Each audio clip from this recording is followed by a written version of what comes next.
Back Congress అంటోంది ఓట్ల దోపిడీ జరుగుతోంది అని చెప్పేసి నిన్న బెంగళూరులో నిరసన కార్యక్రమం కూడా చేపట్టారు. ఓటర్ల జాబితా సవరణ అనేది ఒక విధంగా చెప్పాలంటే వ్యవస్థీకృత ఓట్ల చోరీ కింద చెబుతున్నారు. దీనిపై ఈసీ స్పందించి మీ సైన్తో కూడినటువంటి డిక్లరేషన్ ఇవ్వండి, ఏం జరుగుతోంది ఏంటి అన్నటువంటి వివరాలు ఇవ్వండి అని కూడా అన్నారు. ఒక విధంగా చెప్పాలంటే ఓట్లకు సంబంధించి ఈ గోల్మాల్ వ్యవహారం అనేది ఎన్నికల టైంలో జరుగుతూ ఉంటుంది, ఉప ఎన్నికలు వచ్చిన టైంలో జరుగుతుంది. ప్రతిసారి అంటే దాని ఇంపార్టెన్స్ వచ్చినప్పుడే మాట్లాడుకుంటున్నాం తప్ప అసలు ఏం జరుగుతోంది, చాలా సందర్భాల్లో కూడా దానికి ఆధార్ లింకప్ చేస్తే ఈ సమస్య తీరుతుంది అంటున్నారు. ఇంకా రకరకాల చెబుతున్నారు కానీ ఎందుకు ఆ దిశగా ముందుకు వెళ్ళట్లేదు అన్నటువంటి క్వశ్చన్స్ కూడా రేజ్ అవుతున్నటువంటి క్రమంలో గెస్టులు సిద్ధంగా ఉన్నారు, మాట్లాడదాం. అల్జాపూర్ శ్రీనివాస్ గారు, వీరు బీజేపీ సీనియర్ నాయకులు. డాక్టర్ దూదిమెట్ల బాలరాజు గారు, వీరు బీఆర్ఎస్ సీనియర్ నాయకులు. డాక్టర్ చరణ్ కౌశిక్ యాదవ్ గారు, కాంగ్రెస్ సీనియర్ నాయకులు. నమస్తే అండి, వెల్కమ్ టు ద డిబేట్. నమస్తే అండి. శ్రీనివాస్ సార్, ముందు మీరే చెప్పాలి, ఆరోపణ ఫేస్ చేస్తున్నారు. ఓటర్ల జాబితా సవరణ అనేది ఒక విధంగా ఈసీ రాజద్రోహమే చేస్తోంది, ఇదొక వ్యవస్థీకృత చోరీ అని అంటోంది కాంగ్రెస్. ఇప్పుడు ఎలక్షన్ కమిషన్ అయినా భారతీయ జనతా పార్టీ ఒక సిస్టర్ కన్సర్న్ ఆర్గనైజేషన్ ఏం కాదు. ఏ అధికారాన్ని తప్పు చేస్తే ఆ తప్పును డెఫినెట్ గా మాకు ఒప్పుకునేటువంటి ఒక గుణం ఉంది. ఎవరు తప్పు చేసినా వారిని యాక్షన్ తీసుకోవాలి.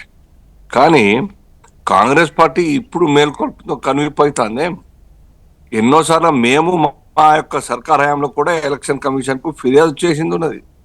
అనేక చోట్ల ఒక కుటుంబంలో 50, 60 మంది, 200 మంది, 300 మంది యొక్క పేర్లు నమోదు చేయడాన్ని ఖండిస్తూ రద్దు చేయాలని చెప్పేసి కంప్లైంట్ ఇచ్చినవి ఉన్నాయి మేము. Entire Telangana Bharatiya Janata party state తరఫున, అలాగే ఆయా నియోజకవర్గాల తరఫున ఆ యొక్క రిపోర్ట్ తీసుకొని ఢిల్లీకి పోయి లాస్ట్ ఎలక్షన్స్ కన్నా ముందు మేము కంప్లైంట్ చేయడం జరిగింది.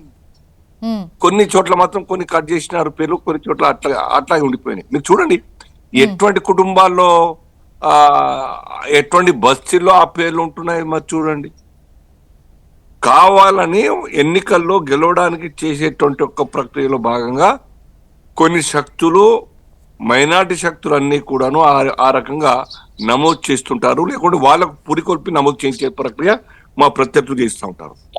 అలాగే కొద్దిమంది స్టూడెంట్స్ రూమ్లలో ఉండేదే రూము, 3-4 పార్ట్నర్స్ గా ఉండేటువంటి రూమ్ లో 60-70 మంది పేర్లు మనం చూస్తాం. ఎమ్మెల్సీ ఎలక్షన్స్ అప్పుడు చూస్తాం, దాని తర్వాత జనరల్ ఎలక్షన్స్ అప్పుడు కూడా చూస్తాం.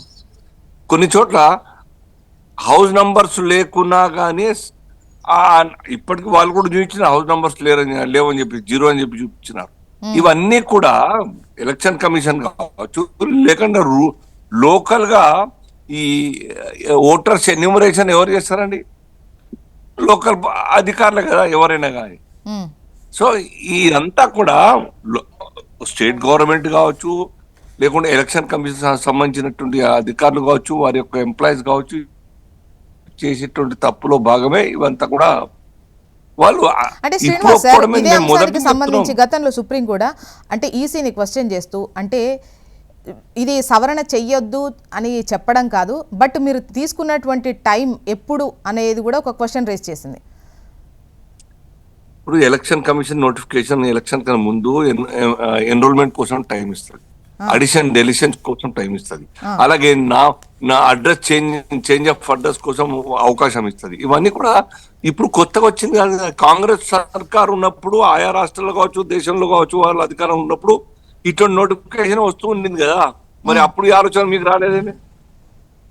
అప్పుడు ఆ తప్పులని కనవలేదేమి? వాళ్ళు గెలిచిన చోట ఇటువంటి అనుమానం ఎందుకు వ్యక్తం చేయలేదు? వాళ్ళు గెలిచిన చోట ఈవీఎంల మీద ప్రశ్న ఎందుకు ఉత్పన్నం కాలేదు వాళ్ళకు? రాజకీయంగా వారు ఏ రకంగా ఎటువంటి బాల్ వేస్తే ఎదుటి ఆయన బ్యాట్స్మెన్ అవుట్ అవుతాడని చెప్పేసి అనేక రకాల బౌలింగ్ చేసే ప్రయత్నం చేస్తా ఉన్నారు. తప్పులు కానీ అక్రమాలు కానీ జరుగుతూ ఉంటే భారతీయ జనతా పార్టీ చూస్తూ ఊరుకోదు, దాన్ని ఖండిస్తుంది. అయితే వాళ్ళ డౌట్ ఏంటంటే ఎక్కడైతే బీజేపీకి బలం ఉంటుందో అక్కడ పెద్ద ఓట్లకు సంబంధించి పెద్ద సవరణ జరగకపోయినా, ఎక్కడైతే కాంగ్రెస్కు సంబంధించి ఇతర పార్టీలకు సంబంధించి ఉన్న వాటినే మీరు ఫోకస్ చేస్తున్నారు. ఆ దిశగా ఎన్నికలకు ముందు ఈ అటెంప్ట్ చేశారు.